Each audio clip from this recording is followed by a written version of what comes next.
नमस्कार दोस्तों, wealth sky के एक और नए इंटरेस्टिंग वीडियो में आप सभी लोगों का स्वागत है। मेरा नाम है सुधीर और बात करेंगे इस वीडियो में हम निफ्टी एंड बैंक निफ्टी के बारे में। दोनों के चार्ट को अंडरस्टैंड करेंगे, समझने की कोशिश करेंगे कल बैंक निफ्टी की एक्सपायरी होने वाली है, किस लेवल पे होगी। और कल के वीडियो में मैंने आपको क्लियरली इंस्ट्रक्शन दिए थे कि मार्केट साइडवेज जा सकता है, तो थोड़ा सा अपना हाथ रोक के रखिएगा। एग्जैक्टली वैसा ही हुआ, आज आप देख सकते हो सुबह थोड़ा सा नीचे खुला, नीचे खुलने के बाद रिकवरी आई, उसके बाद ये पूरे दिन साइडवेज चला गया था। तो बेसिकली 3 दिन का जो फॉल था, आज साइडवेज मार्केट में जिन लोगों ने एग्रेसिव काम किया होगा डेफिनेटली उनको यहाँ पे लॉस हुआ होगा। अभी आपको थोड़ा सा अपना हाथ रोक के चलना है, ठीक है। कल आरबीआई की पॉलिसी आने वाली है और पॉलिसी में क्या हो सकता है इस चीज़ को हम समझने की कोशिश करेंगे और मार्केट का क्या व्यू रह सकता है इसको भी अंडरस्टैंड करेंगे। तो जल्दी से इस वीडियो को स्टार्ट करते हैं। सबसे पहले देखो, अगर हम ग्लोबल फ्यूचर्स देखें तो ग्लोबल मार्केट में ओवर द नाइट थोड़ी सी करेक्शन देखने को मिला था, बट अभी नैस्डैक फ्यूचर करीब 85 पॉइंट ऊपर है और करीब डाउ फ्यूचर भी करीब करीब 55 पॉइंट ऊपर हमें दिख रहा है। अब कल इवेंट है, तो इवेंट पे कुछ भी हो सकता है मार्केट में, क्योंकि ऑलरेडी हमने एक करेक्शन दिखाया है। करेक्शन के बाद आज हमने होल्ड किया है। हो सकता है कि कल आपको दोबारा से गिरावट देखने को मिल सकती है, ये ध्यान में रखना। अब वो गिरावट कैसे कंफर्म होगी, बेसिकली ज़्यादातर लोग इस चीज़ से ये चीज़ जानना चाहते हैं कि क्या यहाँ से मार्केट डीप करेक्शन में जाएगा या फिर मार्केट यहाँ पे होल्ड करके दोबारा से हाई की तरफ बढ़ेगा। ये चीज़ ध्यान में रखिएगा। तो देखो, सिंपल सी चीज़ है, हमेशा एक चीज़ ध्यान रखा कि जो भी होता है मार्केट में उसमें प्राइस एक्शन बनता है और प्राइस एक्शन में एक पॉजिटिव प्राइस एक्शन होता है, एक नेगेटिव प्राइस एक्शन होता है। तो नेगेटिव प्राइस एक्शन कब बनेगा वो चीज़ मैं आपको यहाँ पे एक्सप्लेन कर देता हूँ। तो देखो, लेट अस सपोज यहाँ से मार्केट डीप करेक्शन में जाना चाहता है, ठीक है ना। डीप करेक्शन मतलब 23,000 जाना चाहता है, 22,000 जाना चाहता है या फिर क्रैश होना चाहता है। तो मार्केट के लिए सबसे इम्पॉर्टेंट चीज़ क्या है कि मार्केट को नेगेटिव प्राइस एक्शन बनाना पड़ेगा और वो जल्दी से जल्दी बनाना पड़ेगा। ऐसा नहीं है कि मार्केट यहाँ से गिरा और गिरने के बाद फिर 10-15 दिन यहीं पे टाइम पास कर रहा है, ऐसा नहीं है। यहाँ से मार्केट गिरा, अब ये फर्स्ट पुल बैक है, ठीक है। अब ये पुल बैक जितना जाता है उतना जाएगा, उसके बाद जब दोबारा से सेलिंग आएगी, अगर उस सेलिंग में ये लो टूट के इसके नीचे मार्केट ट्रेड करना स्टार्ट करता है निफ्टी, तो हम एक्सपेक्ट कर सकते हैं कि प्राइस एक्शन नेगेटिव बनना स्टार्ट हुआ है, यानी अब मार्केट और भी गिर सकता है। बट जब तक ये लो नहीं टूट रहा, तब तक आप बिल्कुल मत समझ लीजिएगा कि प्राइस एक्शन नेगेटिव बन चुका है। मतलब देखो, बनना और बन चुका दोनों में ज़मीन आसमान का अंतर है। अभी प्राइस एक्शन मूव किया है, ठीक है। अभी पुल बैक आएगा, पुल बैक के बाद दोबारा सेलिंग आएगी। अब वो दोबारा सेलिंग जो आएगी उसमें ये इस लो को तोड़ के इसके नीचे ट्रेड करना स्टार्ट करता है या नहीं करता, तब जाके एक नेगेटिव प्राइस एक्शन बनेगा। तो ये ध्यान में रखिएगा, ठीक है। अब एक चीज़ ध्यान में रखिएगा, यहाँ से ये पुल बैक तो आ रहा है। अब ये पुल बैक हमेशा याद रखना कि जो फर्स्ट पुल बैक होता है ना, वो हमेशा सेलिंग में कन्वर्ट हो जाता है। तो बेसिकली क्या है कि अगर यहाँ पे स्ट्रक्चर बनेगा तो किस तरीके का स्ट्रक्चर बनेगा वो मैं आपको एक्सप्लेन करता हूँ, ठीक है। यहाँ से हमने एक गिरावट देखी, अब ये पुल बैक है। मान लो ये पुल बैक यहाँ तक आ जाता है, फिर ये दोबारा से गिरता है और गिरने के साथ ये यहाँ कहीं पे सपोर्ट ले लेता है, मान लो 24,900 पे सपोर्ट लेके, और फिर ये ऊपर की तरफ दोबारा से जाने लगता है। तो इसका मतलब क्या है कि या तो ये हाई ब्रेक करके इसके ऊपर चला जाएगा या फिर यहाँ पे कहीं रेजिस्टेंस लेके दोबारा से नीचे आ जाएगा।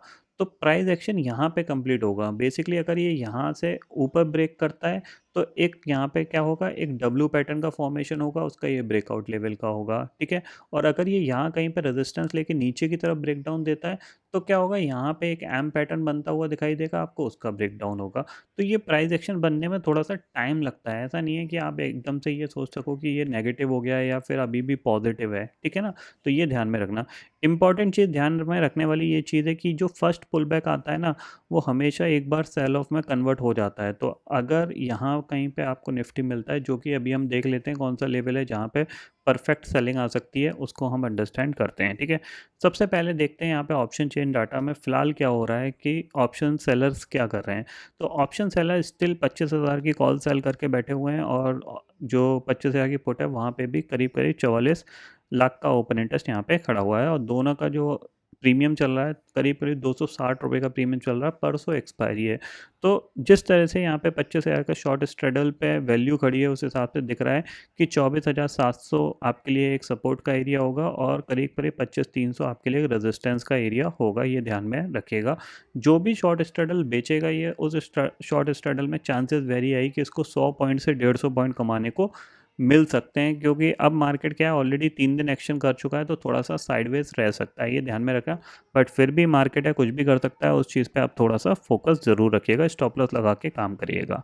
ठीक है, चार्ट पे चलते हैं, चार्ट को देखते हैं। फिर 15 मिनट टाइम फ्रेम के हिसाब से हमारे पास जो एक रेजिस्टेंस पॉइंट आ रहा है वो आ रहा है आपका 25,150। इसके ऊपर निकलेगा तो निफ्टी धीरे धीरे पॉजिटिव होता हुआ दिखाई देगा।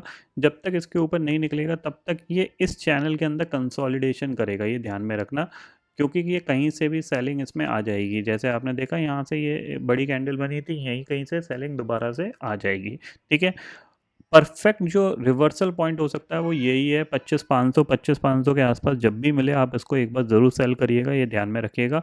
जब भी मिले, 2 दिन 4 दिन 5 दिन जब भी मिले, 25,500 के आसपास ज़रूर एक बार इसको सेल ज़रूर करिएगा। ठीक है, तो सिंपल सी चीज़ ये है कि अगर 25 या 150 के ऊपर सस्टेन करता है तो धीरे धीरे पॉजिटिविटी आती रहेगी, और जब तक इसके ऊपर नहीं निकलता तब तक ये दोबारा से नीचे की तरफ आ सकता है। ध्यान में रखना, कहाँ तक आ सकता है, 24,750 तक आ सकता है। ठीक है, कल है बैंक निफ्टी की एक्सपायरी, और बैंक निफ्टी की एक्सपायरी में फ़िलहाल तो ऐसा कुछ दिख नहीं रहा है, क्लियरली इंडिकेट कर रहा है कि 51,000 के आसपास एक्सपायरी हो सकती है। ठीक है, तो आपके लिए जो रेजिस्टेंस पॉइंट है वो आपका यहाँ पे है 51,500 का, और सपोर्ट जो पॉइंट है वो है आपका 50,500 का। तो अगर ये गलती से आपको 51,500 600 के आसपास मिल जाता है तो वहाँ पे एक बार ज़रूर सेल करके काम कर सकते हो आप, ये ध्यान में रखिएगा, क्योंकि इवेंट है, इवेंट में कुछ भी हो सकता है। नॉर्मली मैं इवेंट आने के बाद कॉन्ट्रा ट्रेड प्लान करता हूँ, तो अगर ये ऊपर की तरफ जाएगा तो मैं जाहिर सी बात है एक बार इसको शॉर्ट करने की कोशिश ज़रूर करूँगा। जो इंडिकेशन दे रहा है वो 51,000 की एक्सपायरी के आसपास दे रहा है, क्योंकि राउंड फिगर है और राउंड फिगर के आसपास एक्सपायरी होती है तो ऑप्शन सेलर को सबसे अच्छा प्रॉफिट मिलता है, क्योंकि ज़्यादातर ऑप्शन ज़ीरो हो जाते हैं। ठीक है, कल अगर रेट कट आता है तो फिर शायद कुछ और डायरेक्शन बनेगी, और रेट कट नहीं आता है तो कुछ और डायरेक्शन बनेगी, ये ध्यान में रखिएगा। तो थोड़ा सा कल का इवेंट बहुत ज़्यादा इंपॉर्टेंट रहेगा, क्योंकि अभी तक क्या था कि यूएस ने रेट कट नहीं किया था, अभी रेट कट के बाद हमारी पहली पॉलिसी है जिसका आउटकम आएगा, तो कहीं ना कहीं मार्केट अपने आप को कुछ ना कुछ सरप्राइजिंगली देखेगा।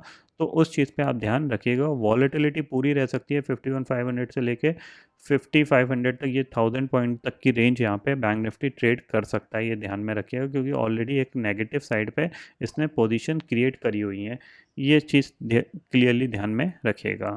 ठीक है, और कुछ है नहीं यहाँ पे मार्केट का, आज का दिन साइडवेज वाला मार्केट था, तो सीधी सी बात है अगर 51,500 के आसपास मिलता है तो एक बार जरूर सेल करके काम करिएगा। ठीक है, तो आई होप दोस्तों ये पर्टिकुलर डाटा आपको समझ में आ गया होगा। दोस्तों फिलहाल इस वीडियो में इतना ही है।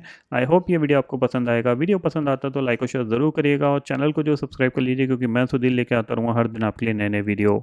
इसी के साथ शुक्रिया दोस्तों, जय हिंद।